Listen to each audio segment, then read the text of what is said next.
Sitting down with the Mega Man Star Force Legacy Collection, I couldn't help but feel like I was stepping into a very specific moment in gaming history, one that a lot of people either completely missed or only vaguely remember. And that's kind of the whole point of this collection, isn't it? It's not just about bringing back old games, it's about giving a second chance to a sub-series that lived in the shadow of something bigger, something more iconic. Because let's be honest, whenever people talk about Mega Man's RPG era, the conversation almost always goes straight to Mega Man Battle Network Legacy Collection. Star Force? That's the one people tend to overlook. So when I heard that Capcom was bringing all 3 Star Force games, well, technically all 7 versions of those 3 games, into one package, I was curious. Not just because I wanted to revisit them, but because I wanted to see if this collection could actually elevate Star Force into something that feels relevant again in 2026. And after spending quite a bit of time with it, I can tell you, it's a bit of a mixed bag, but also a surprisingly charming one. The first thing that stands out is the story, because unlike a lot of retro collections where narrative feels secondary, Star Force leans heavily on it.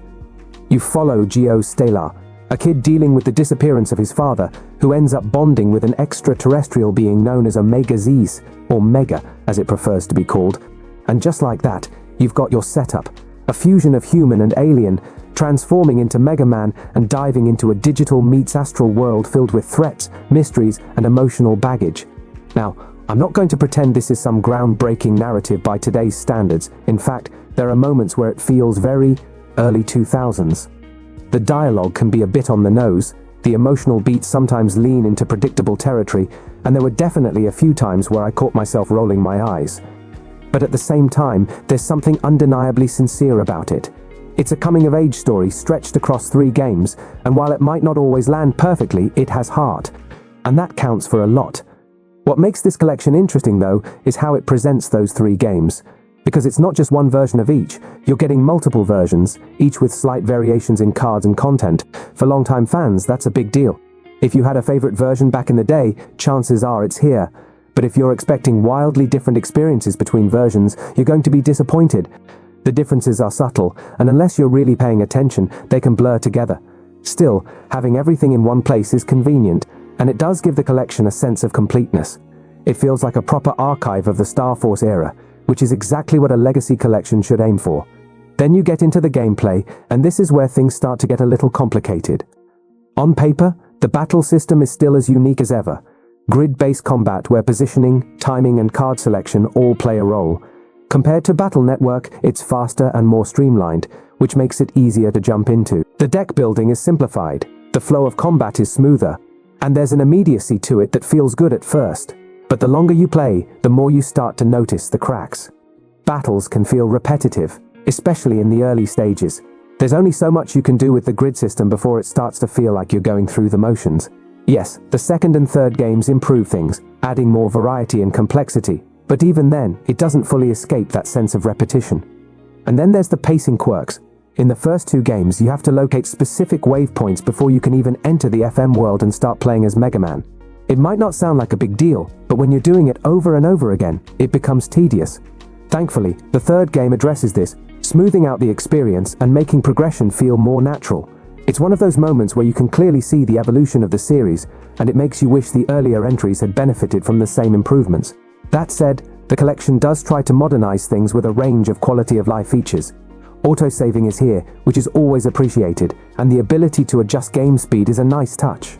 You can tweak counter frequencies, recover HP after battles, and even increase the amount of Zenny you earn. These options make the experience more flexible, especially for newcomers who might find the older design a bit rough around the edges. But here's the thing, I didn't really feel like I needed most of those features.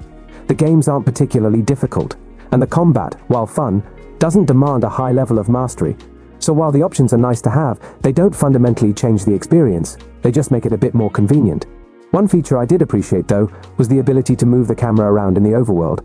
It sounds minor, but it actually makes exploration feel less frustrating, especially when you're trying to figure out where to go next. It's one of those small improvements that quietly enhances the overall experience without drawing too much attention to itself.